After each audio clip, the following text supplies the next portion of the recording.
What's going on, everyone? It's Justin here, and today I've got a very special guest here, and I'm building my very first PC as what people would probably consider a Mac fanboy. So my intro kind of sucks. I'm gonna let you do your classic intro. Well, you can't just. What do you think? I'm like a trained monkey. I just like perform on cue. Of course. Say it. Hey guys, this is Austin. Hey guys, this is Austin. Hey guys, this is Austin. Hey guys, this is Austin. I'm really curious. Have you ever built a PC before? I have not. Okay. All right. So I've seen videos of people building computers, but when it came to like picking parts, I pretty much went on PC Part Picker, and the funny part of this video is going to be the fact that Austin does not know which parts I picked out. I can see a little bit here. I have some questions. I have some pretty major questions. Can you show me the parts? I think you don't have enough parts here. I don't see a very important component right now. I just realized this. Is your no power unit? We don't need that anyways. Yeah, wait, hold on. Do you want to go look for it real quick? I do want to go look for it. Do you want to cut? We probably should. Cool. All right, let's take two.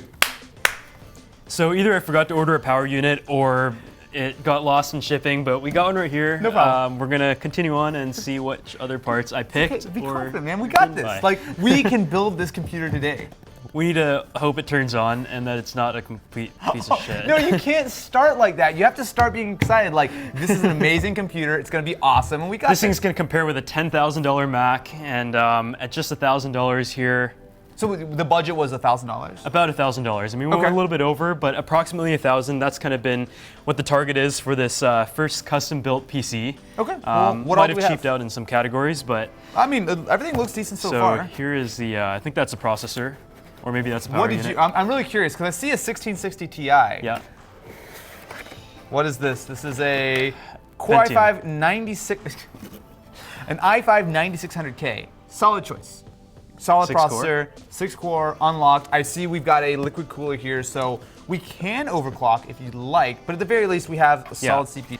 16 gigs of Vengeance DDR4, 3000 megahertz, totally solid, no problem. Works. So you went with a 2.5-inch SSD. Yep. Why would you do something? Why would you make such a horrible mistake? I'm used to buying 2.5-inch SSDs. I didn't okay, know. that's actually. Do they even make a 3.5-inch SSD? No. So there are PCIe. Yeah. Which is much smaller. On the NVMe, basically, this is not a big deal, but this is generally speaking a fair bit slower because you're still limited by SATA. That's true. And it's harder to install.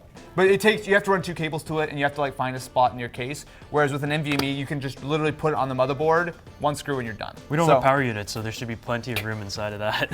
No, there'll be plenty of room. This will work fine, and I'm assuming 1 terabyte was probably pretty cheap on an MX5. Yeah, it was like about $100, and most of the time you'd end up getting like, for example, a regular drive, 7200 RPM to go with that. But I feel like in this case, a terabyte should be enough too. A terabyte is plenty. SSDs have hit the point where they're cheap enough that you don't 50 really cents, need. even less. Yeah, you don't really need a mechanical hard drive. So this is, I would say, the most important part of any gaming build, which is the graphics card. So you chose a 1660 Ti.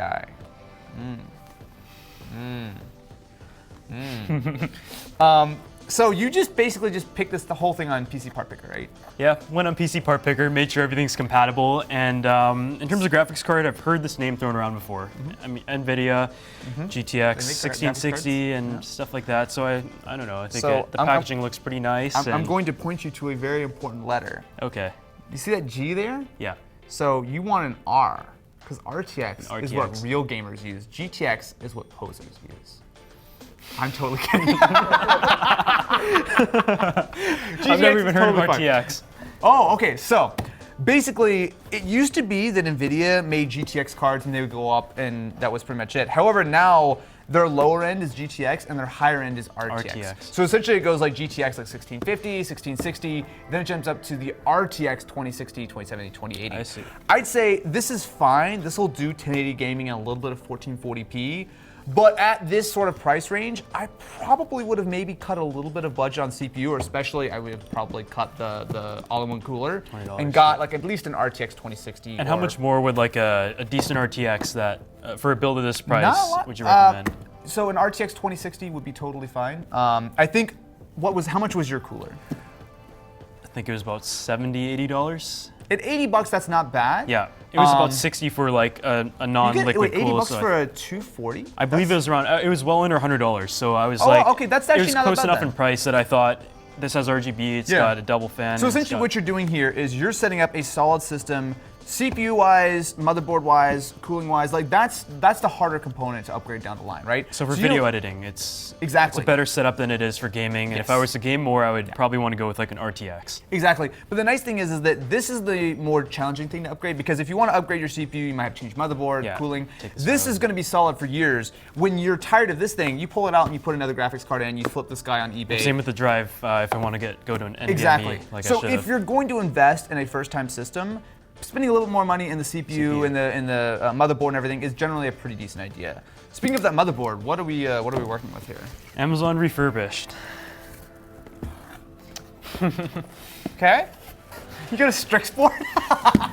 Damn, man. What's You're a Strix going all board? out. That is a very high-end gaming board. Really? Yes. All right. I mean, a high-end board gives you a lot of features. Better VRM for overclocking, which again we can do.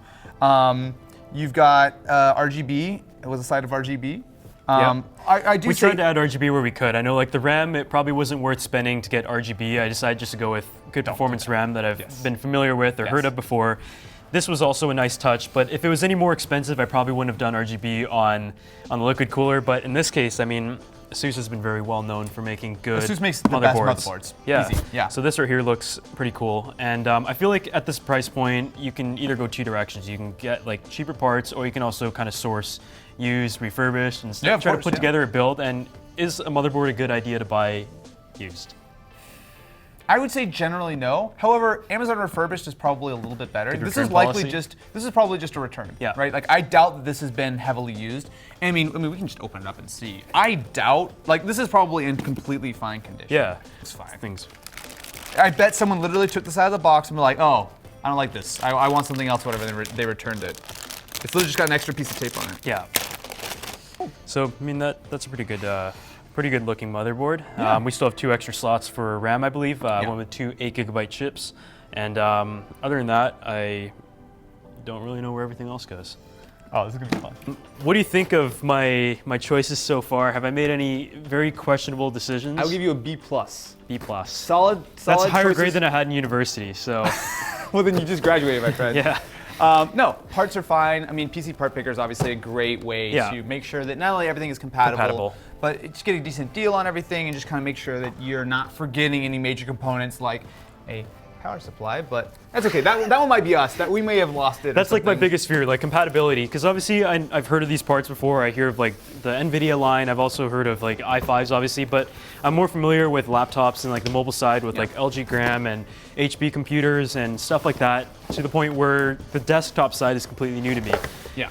No, and obviously there's a lot of things, like certain things are fairly close, like so a case, if you get the right size case, not that bad. But then like certain motherboards won't work with certain CPUs. Obviously AMD and Intel are different, but even like Intel, like you have to have the right chipset for the right CPU. Like there are definitely some I even things considered going with actually AMD processor, but I just didn't know as much about it and wasn't really comfortable with going with that. Yeah. The case was definitely a hard decision because I'm someone who's very picky about the way things look, and honestly by the time you add everything up, the case is normally the last thing that you pick, unless I know some people do pick the case first. Depends, yeah. A lot of the choices were pretty ugly. So this one I feel like is simple, nothing too crazy about it, but it's got RGBs and it's got a glass on the outside, which is very important. Actual tempered glass, isn't it?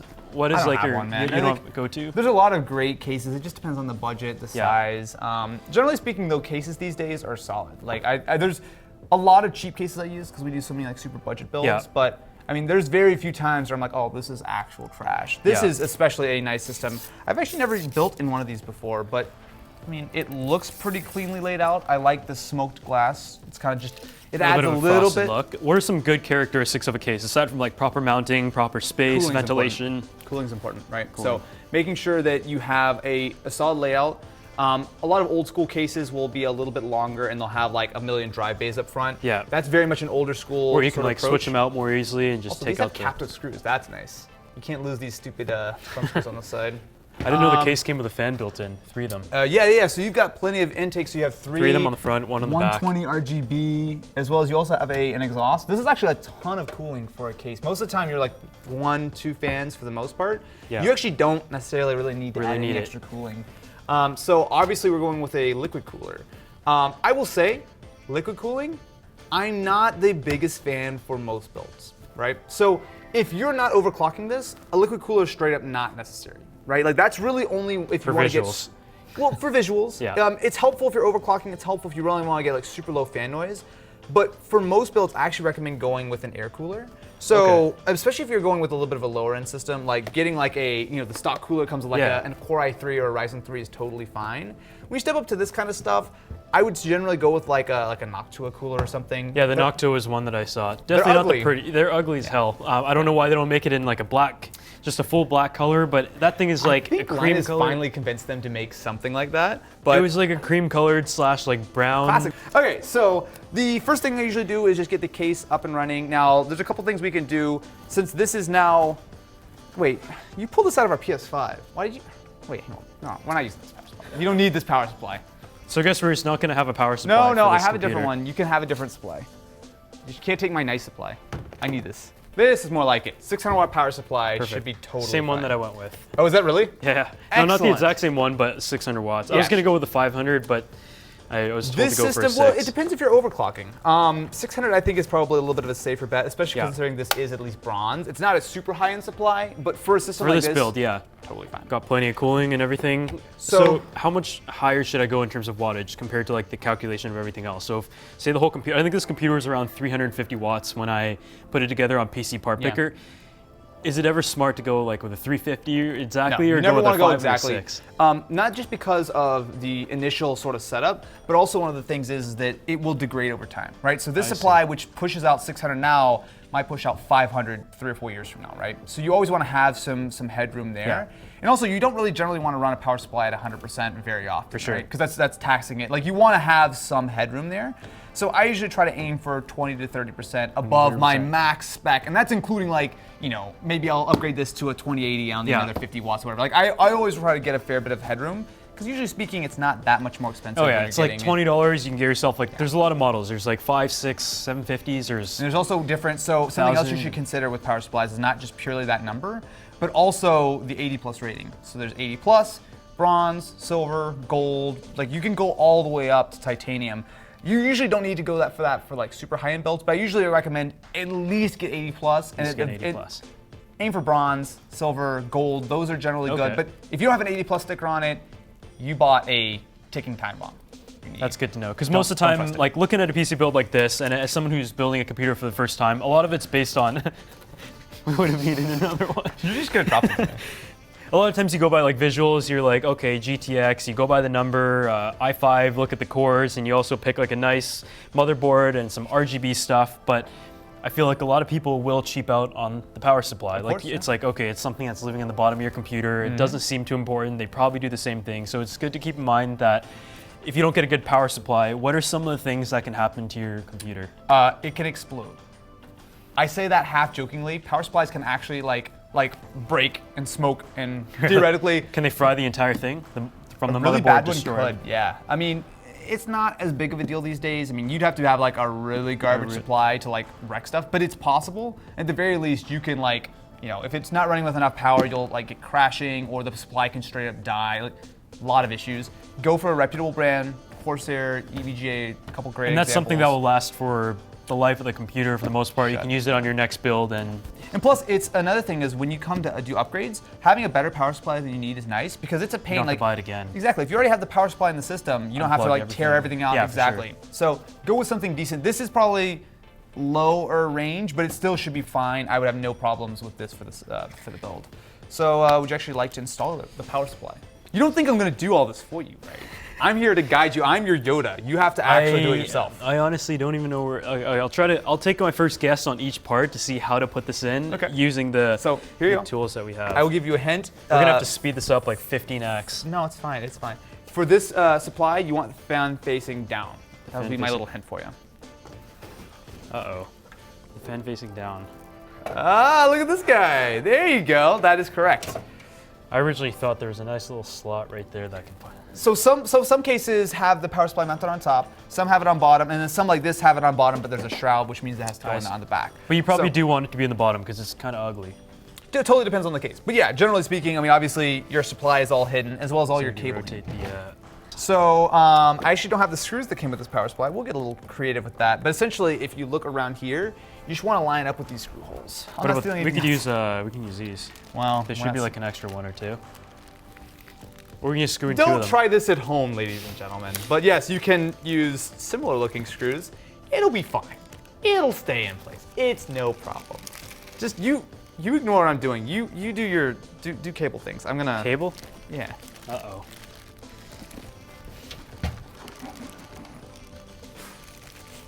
Okay, wait, stop. There's no cable things to do. I'm just fucking with you. That's later. You have literally nothing that you can plug into right now. Oh, this is gonna be fun. Cable management. I'm seeing like 3 holes on this side and 1 on this side. And well, some of those are gonna be covered up by the motherboard. So one thing, and you're probably familiar with this with like other things, it's pretty much has to do with screwing anything, is just you wanna do a cross pattern. So you wanna do that one, and then that sort of, yeah, it applies pressure evenly. Look at this guy, building the PC. So at this point you see supply is actually pretty rigid. You should be okay. So we actually don't need to do anything with the cabling right now. We just want to get the supply in. I always just like to do that first so you don't have to worry about it later. We're done with the case for right now. Let's get into the motherboard. This is the fun part. This is the part that kind of freaks a lot of people out, but it's my favorite part. We need to populate our CPU as well as our RAM now before we put it into the case. Okay. So, would you care to do the honors with the CPU first? Oh, look at this guy. You didn't listen to your mom growing up, did you? You just straight like cut slicing straight it towards open. you. That's the one rule that I've broken too many times. All right. Or I've also cut straight through the packaging before. And, So this is the part that is the most challenging in that if you mess it up, you can ruin hundreds of dollars worth of components. Right? So I don't mean to scare you. he's got a lot of extras that we can borrow. No, we're out. Fresh out. No more parts. So the way to do this is actually really simple, and it's literally dropping it in, but you have to be careful because you see there are a ton of little pins, right? Yeah. Like each one of those And they little can pins. break. If any of them break or bend, we can kind of fix bent pins. It's going to be a huge hassle, Yeah. right? So take your CPU, grab it by the side. You see those little notches there, right? So you want to rotate it. So the labeling should run from left to right here. Yeah, exactly. Left to right. Yeah, so you'll see that don't actually put it in yet. There's a couple of notches on the CPU as well as on the socket. Yep. Straight down, and it should just rest. Do not put any pressure, just let it sit. They're supposed to click in. Gotta click them in. No, you don't click it in. It just rests. Gravity holds it in. So that is an installed CPU. Pull that metal, like the retention down. Yeah, so make sure it's there, and then just push the arm. Use some force, it's totally fine, and tuck it underneath. Here we go. It looks kind of crooked, does it? No, it's definitely It's fine. It's definitely not. No. it would not go in if it was Gonna crooked. adjust it a little bit. It definitely looks crooked. Okay, so you have your CPU installed. It seems scary, but so easy, right? Yeah. Okay. Next is even more fun. Have you ever installed RAM before? I have. Okay. On a Mac. It's not really any different on PC. So the only thing to keep in mind is that there are specific slots you should use. And obviously, when you have more RAM, you just use the additional slots. But you want to make sure it's running in dual channel. So if you were to add extra RAM, does it have to be the same size as? Because I know sometimes people mismatch and they'll use their old RAM. And yeah, you can. For best performance and for best compatibility, you should use the exact same sticks that are meant to run together because they're already optimized. They're going to run at full speed. But you can mix and match. You can take a 4 gig DIMM with an 8 gig, or you can do different speeds. You just have to make sure they're all running. Like, it's not the best, but you can kind of do it. But thankfully, you've got everything that's matched. So you have to pull the retention arms, pull those guys back. Yep, and then number 3, pull that one back as well. Oh, just the one? Just the one. Some motherboards do 2, some do 1. You actually might want to flip that around and see the other way. Uh-oh. Yeah, it's okay. And then just press it in, line it up like that, and then take 2 thumbs and just press it. Keep pressing. No, you're fine, just press it. There you go. Easy, right? Yep. Okay. So just do the second one. Again, put it in slot number 3. Because I'm still looking at all these cables back here. And the cables are look like fine. that. Looks like my office right now. Fine. Okay, so the actual fun part is right now. Thermal we paste. have to install, well, yes, thermal paste, but we have to install this. Okay. So the reason I don't like to recommend liquid coolers, there's a few reasons. Especially if it's your first build, this is just a pain in the ass, right? Perfect. You have to mount it here. You have to mount it to the top of the case. There's a lot of finickiness because there's fans. It's not an incredibly difficult thing, but it's fiddly. It's easy to get something wrong, and it will take a while, and it's frustrating. So I'm not going to help you at all. Have fun reading the instructions. So I will say this is a pretty solid cooler. You're going to be able to overclock this, and you should be able to get pretty decent performance. I would say at this point, we actually should probably go ahead and put the motherboard into the case. Okay. You can do this in different ways. I think it's probably best to put that in here first, and then once we've got that in here, mount this. And then when this is mounted, then you put it on the CPU. Because like you've got some flexibility, but you can imagine once it's in there, yeah, you it gotta looks like it's gonna be a little bit of a tight fit. So these need to line up, which they should already be good. So essentially drop it in pretty much like this, and then make sure those the IO shield's facing out this direction. Yeah. I mean, this looks pretty good on the back. So the standoffs are kind of like a riser, and then the screw goes. Exactly. I see. So it's not supposed to pop through kind of like a No. So yeah, so screws go in here and they attach to the standoffs. Okay. So that actually looks pretty much dead on. Cool, good job. All right, so now we gotta just start screwing this guy in. So the motherboard is installed, so if you want to pick up the case, we can start putting in the cooler. Well, hey, wait, do it carefully. Just be careful. Be very, the whole very motherboard's gonna fall out. All right, fine. I was kind of half hoping it would like come crashing out. That's a dust filter for it. Dust filter. So would you care to walk the audience through how to do this? So there's parts labeled from A to Q, and there's just, I mean, a lot of screws and a few different mounting things, and then who uses the instruction manual nowadays? You all know? right, like I mean, if you don't want to use instructions, feel free, my friend, but all right. So first step is we need to figure out our fan configuration. So how much space do we have up here? So with fans, the easiest way to think about it is the label is the direction of where the air is moving, right? So if you actually come inside and look, so see all these fans right here? So that means that the air is coming in through these fans. Yeah. And same thing here, it's coming through. So essentially so it's pulling air into the computer. Air is a one-way trip. It comes in through these, comes across, and comes out here, right? So if you look at the label, if we want the air to go into the case, we would do it like this, right? Because we know that the air is coming in. Yeah. However, because we want the air to come out, the best way to set it up is the air is coming in through here, and it's being exhausted up and out, right? Heat rises, and generally speaking, with your cooling, you want all of your fans to be, you don't want to just put them in randomly, because then like, you don't want fans like, air's coming in here, and then hot air is being blown down here. It's like, you want to keep it as clean as possible. So you've got the screwdriver. So we literally just need to start like mounting these. It's literally, it looks exactly the way you think it is. So just do corners. Through there, or do we go straight through? Yeah, so you'll go straight through here. So you see how it's a long screw with that? So basically just line it up, and then you get it like that. And I'll just do it finger tight for right now. Don't tighten it down too much until we're actually, you can do it a little bit, but just make sure we line up all four. We get this just kind of set there, just kind of get out of our way.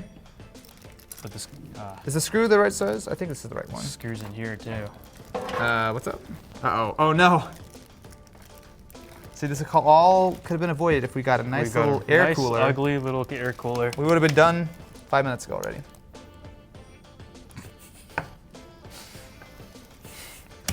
Is it like rattling or anything? I can see it. You want to get it out with like a screwdriver or something? Where'd it go now? There we go. Hey, you got Only it. had to take out 2 screws for it. Good job, good job.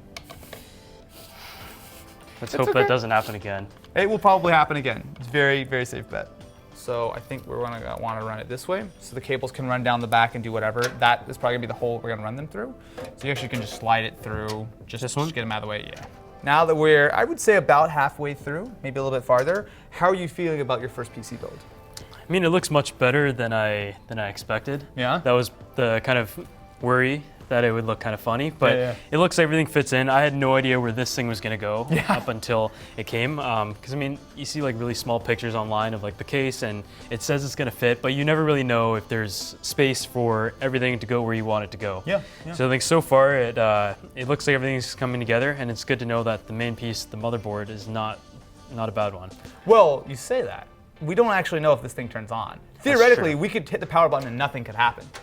Right? It could be a dead motherboard. It could be a DisplayPort cable. You know what? It could be a DisplayPort cable. Very good point. There's a million things that could go wrong, but we'll find out. Some people, I guess I should have said this about an hour ago. Some people like to put their parts together on the box and fire it up to make sure it works. I don't live like that.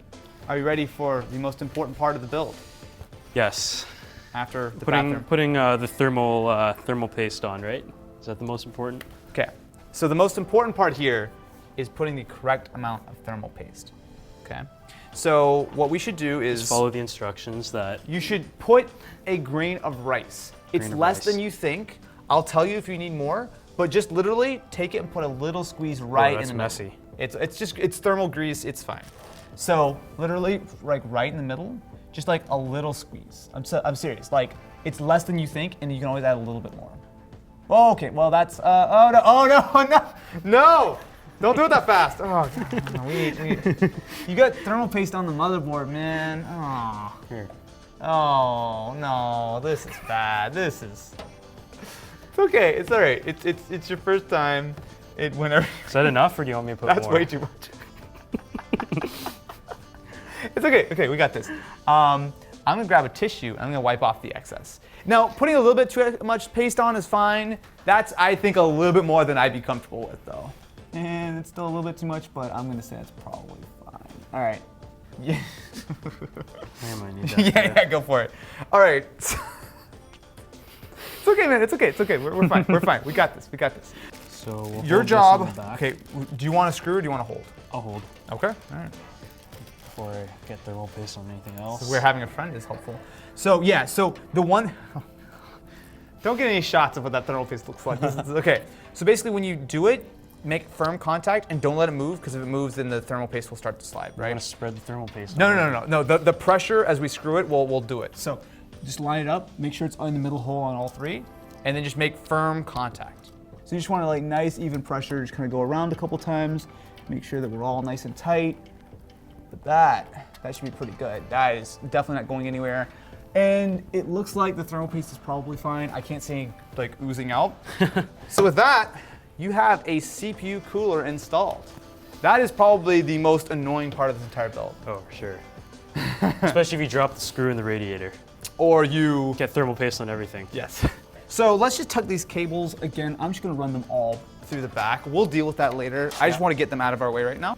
Okay, so we're actually, almost all of our components are in the system. The next step is our graphics card. So I know you've worked on a Mac Pro you've installed a graphics card in a Mac Pro before. I didn't have the right screws, so I actually stripped all of them. And I couldn't get it out unless the drill bits were cut. Okay, well that's not gonna be the case here. This is literally you drop it in. Because all your tools are well sorted. The problem I had is I had the screws, but I didn't know where any of them were. Dude, working on like a pre-built system, especially like a Mac, is a very different experience than like building your own. Like the Pentalobe, the star screws, and no, that's all garbage. Nothing Home Depot sells. All right. So there is your 1660 Ti. This is like a mid-range card. It should be fine. It's not going to be super powerful. Yeah. If this is my system, that's probably the next upgrade I would look for. Yeah. Is definitely going for something a little bit more powerful. But that being said, should be no problem, and you'll see how easy it is. So you'll see that you want to put it in your top PCI slot. And if you look at it right here, yeah, so it goes in, pull off the cover on it, and the cover on where you're touching it. Yeah, pull that off, and that's where it actually plugs in. So it's just like RAM. It is similar to RAM, yeah. So what you'll do is this will be the orientation. It goes in like this. Okay. Now, before we do this though, so you see it's gonna go right here. It means it's gonna go into this slot and this slot. So all we need to do is just unscrew those two screws and pull those covers out. Okay. Yep. So that's just, is that to let air out, or? No, so that's where our bracket is. So that's where all of our ports will come out. So usually there's like a little PCI like 1X there. Yeah. So I'll let you do the honors. It's literally line it up. So basically the slot goes in here. So put that metal bracket all the way to the left, and just slide it, and then just press it until it clicks. It's really straightforward. And then we get the screws back on. There's two screws right back in there, and that is a graphics card installed. That's easy, right? Yeah, much easier than the cooling unit. Yeah. So DVI is still a thing nowadays? DVI is still a thing on like mid to low end cards. It's not very popular anymore. Are you still seeing VGA nowadays? We actually had a graphics card in. We got one in that had VGA, but it was a knockoff card from Wish, so it was Wish has some very interesting things. Hey, that is the $1 drones. That's very true. Cool. So now at this point, all we need to do, besides cabling, is just put in our SSD. So if we were using an M2 and NVMe SSD, it would literally go right in here. You would drop it in, put one screw in, and we would be done. Yeah. Because this is a SATA drive, it's gonna be a little bit more work, but I say a little bit, it's gonna take like 3 minutes. So what would normally go on this side of the computer? Because I think on ours, this side is kind of, it's bare. It has... Totally depends.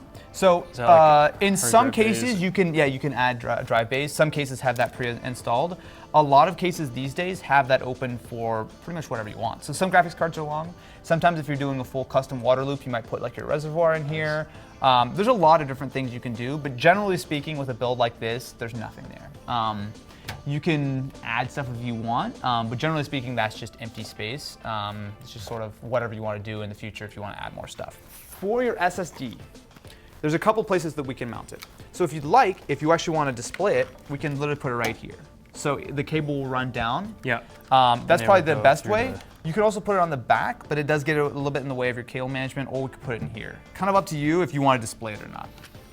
I think considering there aren't too many parts, we probably just put it right here. Even though I should have went with a full black SSD.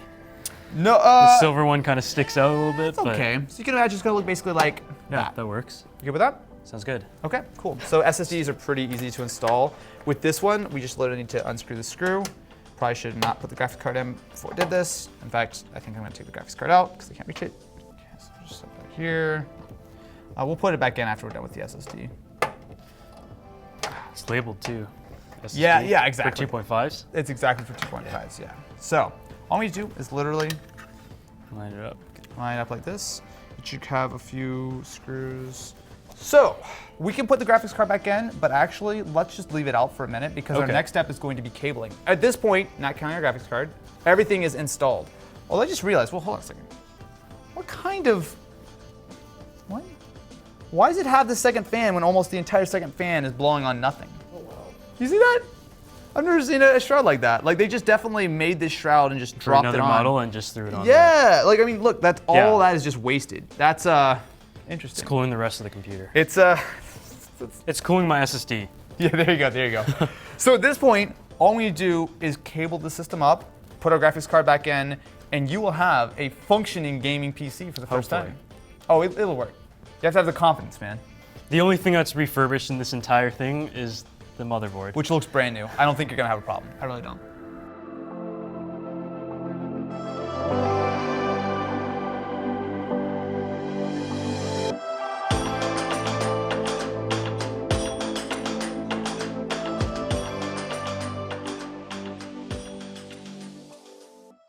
So we expedited the cable management process and everything is now plugged in. Cable management, basically we just plugged everything in because for the first boot you don't want to do perfect cable management because there's a 75% chance that we're gonna have to unplug something. Something's not gonna be right now. Or I ordered the wrong parts. There's a possibility or the motherboard that we got on Amazon has some issues. It's fine. Basically, you want to build it like this, test boot it, make sure that you actually can get it to turn on and everything is showing up correctly. Then we shut it off, do your proper cable management, install Windows and all that kind of stuff. Sounds good. Theoretically, right now, you should be good. Would you like to do the honors? Hey, look at that. So the fans are starting, that's a good sign. RGB is not working here, but that's fine, that's what I expected. Graphics card fans are spinning, CPU is spinning. Got the nice breathing light on the ASUS. USB's coming up. If you give it a second, the monitor theoretically will just come up. We've got power to the graphics card. It is coming up right now.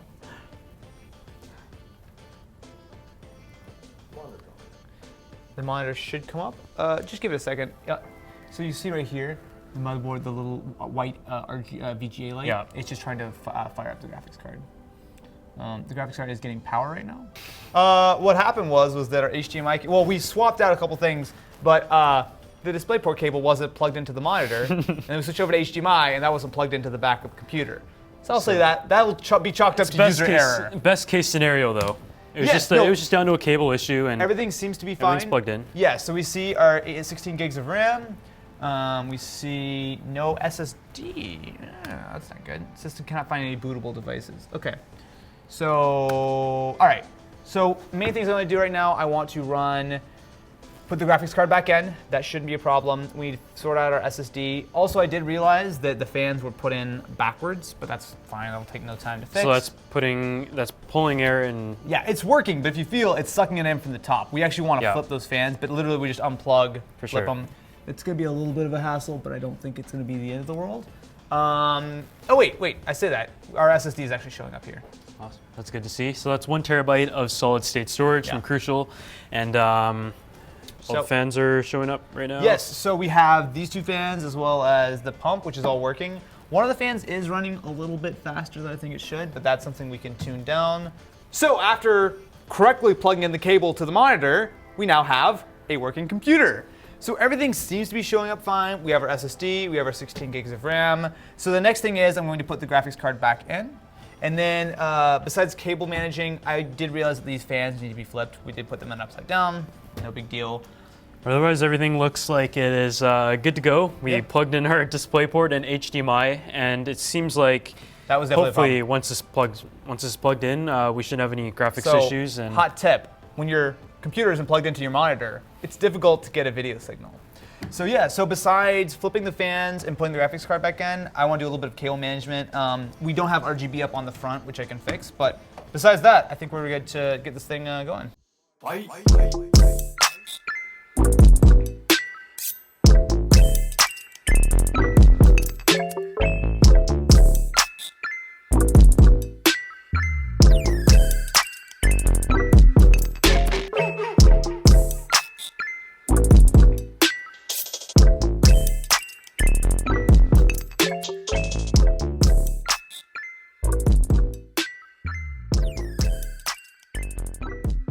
Okay, so now the computer is all set up and it's running right now. So what settings are we running on for Overwatch at the moment? So right now we're running at Ultra at 1440p and we're getting about 90 frames per second. Overwatch is certainly not the most demanding game, but this is incredibly smooth. And especially because this is a G-Sync monitor, we're getting that extra little bit of smoothness because it is keeping it exactly synced with our frame rate. In fact, that's almost too jittery. Yeah, it is. I might want to adjust my sensitivity. Have some fast reflexes to play these kind of games, which I'm not very good at, which is why Austin's playing it. But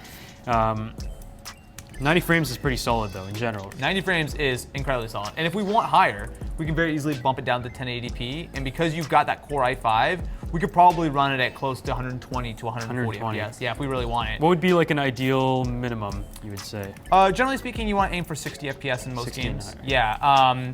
Now, for more competitive games, you want to go higher. So something like 90 for me is fine. I generally can't see much of a difference between like 90 and 120. Some people can. For me, it looks pretty much the same.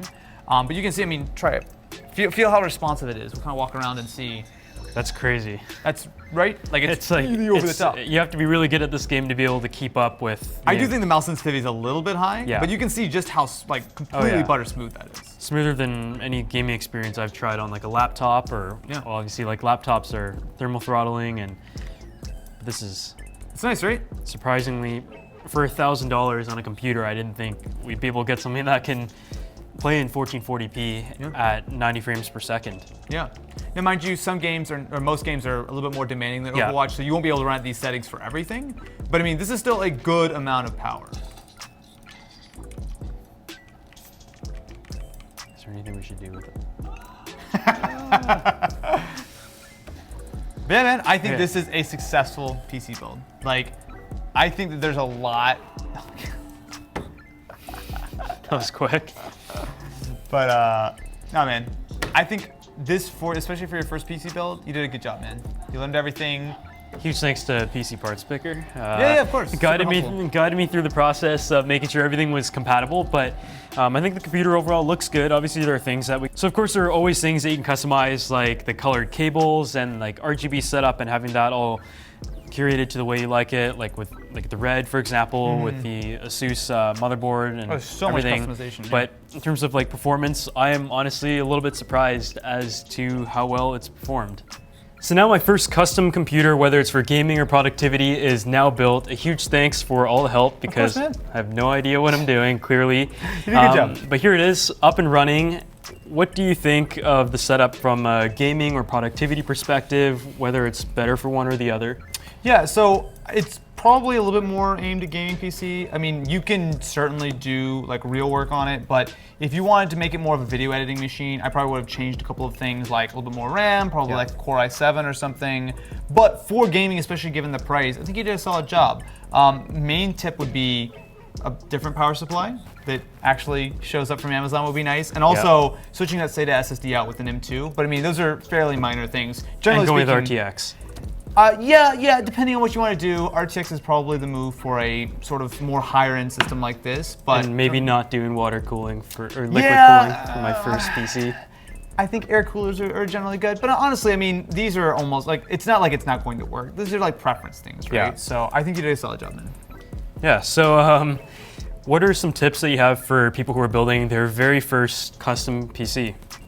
So definitely watch tutorials. Watch 2, 3, 4, because if you've never built it before, it's not difficult, but you're gonna run into problems, right? You're gonna be like, oh, where's this thing plug in? Or, oh, why is this not working, right? So by watching a few tutorials, generally speaking, that's a good thing, but just check and double check, kind of do your best to understand, what does this cable do? It plugs in here, okay, cool. And then if something doesn't work, being able to sort of work your way back and understand. And the more you do, the more you know how to like troubleshoot and figure out that the HDMI wasn't plugged in. Almost most builds I do, I have some problem with. Whether it's like some cable that got a little loose, whether it's something was forgotten, whether something was like, there's always some little problem, almost always. So it's just a matter of like, okay, cool, the computer didn't turn on. Don't panic, totally fine. Did you flip the power supply on? Did you make sure that your DisplayPort cable was plugged into your monitor? Like that kind of stuff, just don't freak out. You got it, it's fine. And if you do have a problem, work your way back, try to eliminate as many variables as you can until you sort of determine, oh, it's definitely this thing, and then you can replace it, fix it, remount it, whatever you need to do to make sure it works. So I'm gonna go ahead and drop a link to all of the parts that I use for this computer down below because it was able to game, which is very nice to see. And I know a lot of you guys out there are looking to put together like a gaming PC, whether it's for productivity or to play Overwatch, Fortnite, and this all comes in at a price point of just under $1,100. Yeah. And for the price, do you think it is a good value or? It's pretty solid, yeah. I mean, again, there's definitely some tweaks and stuff that you could do, but generally speaking, it's a well-rounded system. You can do a little bit of everything on it. You can video edit it. You can play some games. You can kind of do a bit of everything. So yeah, totally. Awesome. That's very good to hear. Thank you guys so much for watching this video. A huge thanks again to Austin for helping me out with this, and I'll see you guys in the next one.